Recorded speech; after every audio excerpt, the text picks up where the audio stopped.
joined with Jake and Stav, who have just like literally come off stage 20 minutes ago. My pants are still wet. Sweating. You can see it. See? Well, you threw heaps of water around. That's true. Yeah. I think the pants wet is pant wetness is mostly sweat, but there is a lot of water that goes around. I'm surprised we don't break more things. We do drop a lot of water on Jerry and his keyboards as well, which is amazing. Yeah, his new one that he just bought. Which is incredibly irresponsible, but we also don't care. Yeah. Don't care. I frankly don't care. No. I sort of want to electrocute him on stage one day because that would be a massive end to the band. Yeah, he would leave. You know, he needs to go out on a tragedy. He genuinely would leave. This won't be funny. This won't be funny if this ever happens to any of my ones. We'll be like looking back and we're like, chilling. Yeah. They planned it. Like heavenly creatures.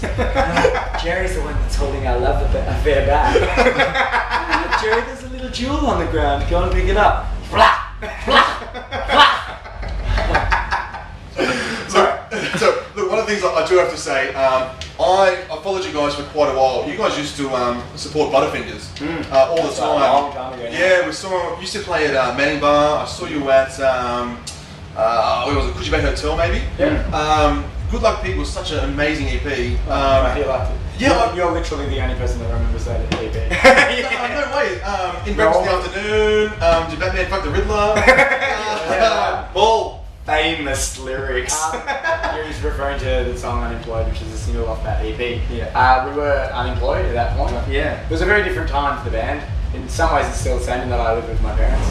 But it's now 8 years later. Yeah. So, your life is just as shameful as that EP is shameful. It's the same life. Like, I have a girlfriend, that's the only difference. But to be honest, it's kind of like, I don't think we've rarely been interviewed by someone that actually knows that any of those things. Yeah. Oh, right.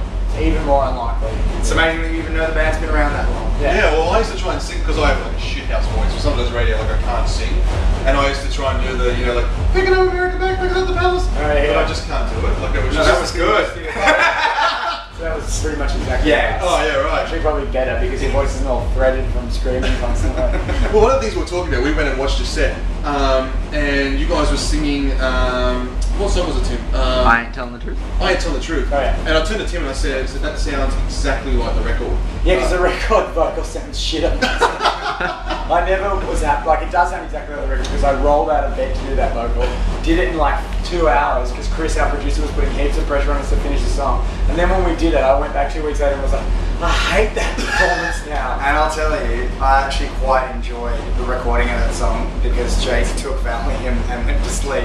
And the rest of us sat around machining it. He subsequently hates it. Yeah, I wasn't there to get in and just control everything and make everybody feel bad. That's not what I was kind of getting at, but it was a very different process for the record. I was nervous.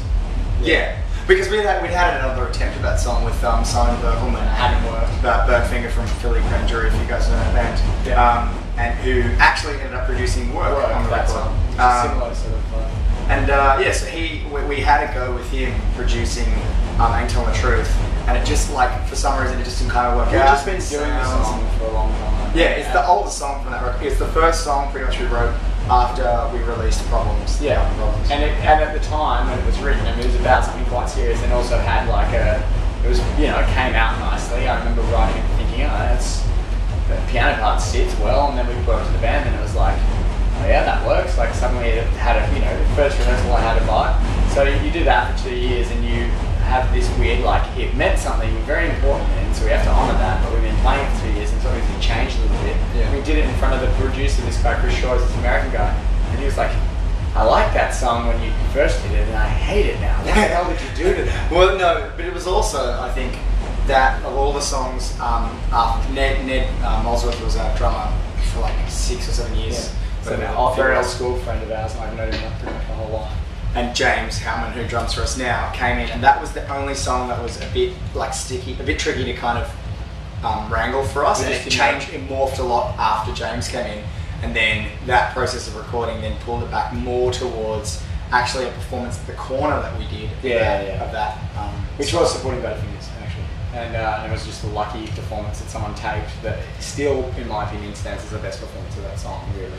Because it's set right at a time when it was written and it feels really it's got a lot of power in it, like honest performance.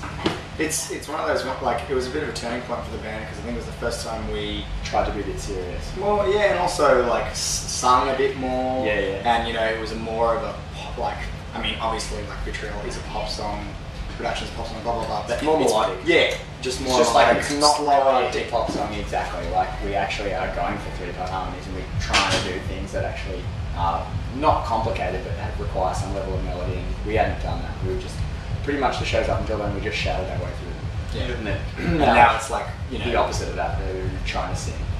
Really? I was going to say 70% shouting. Oh, still shouting. But like, we're never going to not be shouting, really. Yeah. But just trying to be a bit better at that and write songs that you can sing along to at home. That that Steve Winwood could have written, or fucking some other guy that who sings well, but doesn't sing a lot better than me. Is it funny? Like I know you're saying like it's been 8 years, but you know you guys with support. It always seemed to be. But the thing is, you guys, and now fucking good just asked me. They've just gone off the face of the planet. Well, I think they got a bit bored. I think even at the time, I think they were bored. Like we were doing those tours, and we could see that the band weren't really committed to the shows, and like they were committed to them, and they'd turn up and do them. But they've just been doing it a lot. They've been touring for a very long time, and yeah, it just you'd see them do the show, and it was a very static show, and it just wasn't. And to tell you the truth, I'm going to speak completely frankly now. Like watching their show actually made me realise what I've never wanted to do, which was to be a kind of colloquial and pedestrian band in the context of Australia and of an Australian domestic audience. I wanted to have songs that actually did cut through to a lot of different people and perform them with a lot of energy and make the show something to watch too.